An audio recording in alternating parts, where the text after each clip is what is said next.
You are born in a small stone house above the terraces of the Sacred Valley. In the year the Spanish call 1518, and your people mark by the harvest of the Sapa Inca's fields before your own. Your father is a farmer of maize and quinoa, bound like every household to his Ailu, the kin group that plants together, herds together, and owes its labor to the empire. Your mother weaves. There is no coin in your house, no price tag on anything you own, and you do not yet know this is strange. Years pass.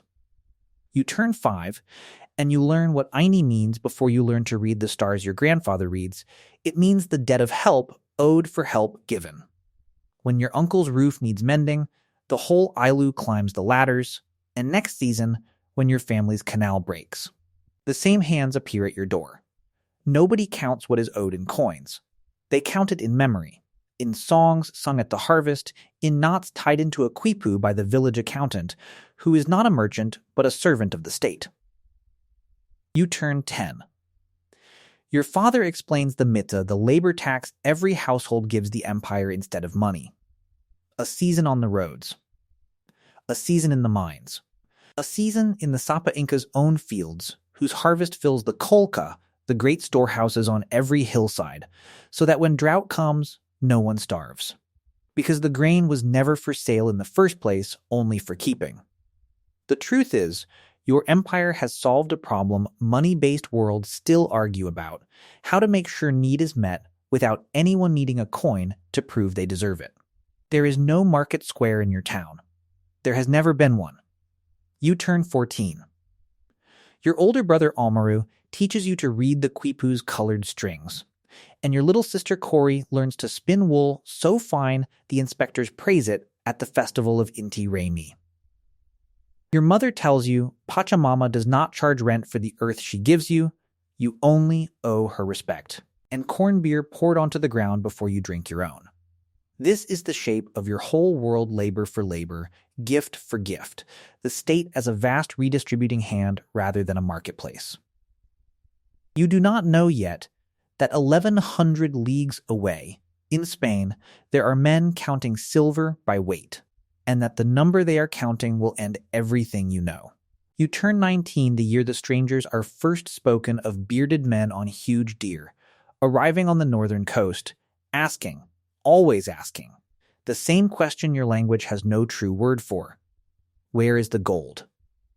Your people call gold the sweat of the sun. It decorates temples. It is never spent. You do not understand yet that to these men it is not decoration. It is the only language they speak. The rupture comes fast. Word travels from Cajamarca that the Sapa Inca Atahualpa has been seized, that a room has been filled once with gold and twice with silver as ransom, and still he is killed. Then the roads that once carried mita laborers carry soldiers instead. Then your own valley quiet, terraced.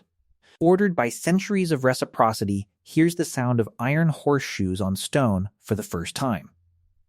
Your father is killed defending the canal gate, not because it holds treasure, but because he is standing in the way. Your mother's loom is burned for warmth by men who do not know what it took to make. The kolka, your storehouses, the ones that had never let your village go hungry, are opened and stripped, not redistributed, not saved for the lean season, just taken, weighed, melted, and sent across an ocean to pay debts you have never heard of, in a currency you have never used. You do not think about what is happening in this room. You think about walking.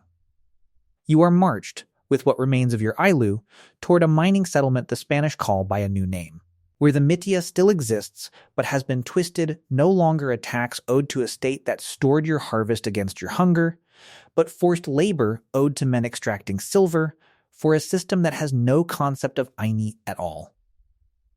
An old man beside you, a former Kipu keeper named Weira, explains it to you plainly one night by the fire, because you have asked why the Spanish work you differently than your own people ever did. Your Sapa Inca took your labor and gave it back as grain in a bad year, Weira says. These men take your labor and give it back as nothing. To them, a debt is not remembered between people. It is owed to a coin. And a coin remembers no kindness. The truth is, in the world you are born into, wealth was a duty and it flowed toward the hungry. In the world descending on you now, wealth is a number and it flows only toward more of itself. You work the mercury pits at Potos for 3 years. Your hands are never clean of it. Your brother Amaru dies there. And there is no one left to sing the harvest song for him, only a foreman marking a tally that has nothing to do with grief, only with output, only with weight of ore against weight of silver, against price of silver, in a market on the other side of the world that has decided, without ever meeting you, what your brother's life was worth in exchange. The climax comes the night you are meant to die in a tunnel collapse and do not. You are pulled out half-buried, half-breathing, by a woman named Imaimana who owes you nothing, who has no Ailu bond to you, no mitya debt, no blood tie she simply pulls. Because the old instinct has not entirely left even this broken place. You lie in the dark afterward and understand, with a clarity that feels almost holy, that this stranger's hand reaching for you with no ledger behind it is the last surviving fragment of the world you were born into. Not the storehouses, not the terraces, not even the songs. Just this. Help given because it was needed, not because it was owed to a coin. You live. You are freed, eventually, old and stooped and far from the valley of your birth, in a colony now measured entirely in pesos and reales, where even your grandmother's silver combs are melted for their weight rather than kept for their meaning. You never stop noticing the difference between a world that counts debts in memory and one that counts them in metal. You do not know what comes next for your children, born already inside the second world, already asking you what a thing costs before they ask what it means. You only know this.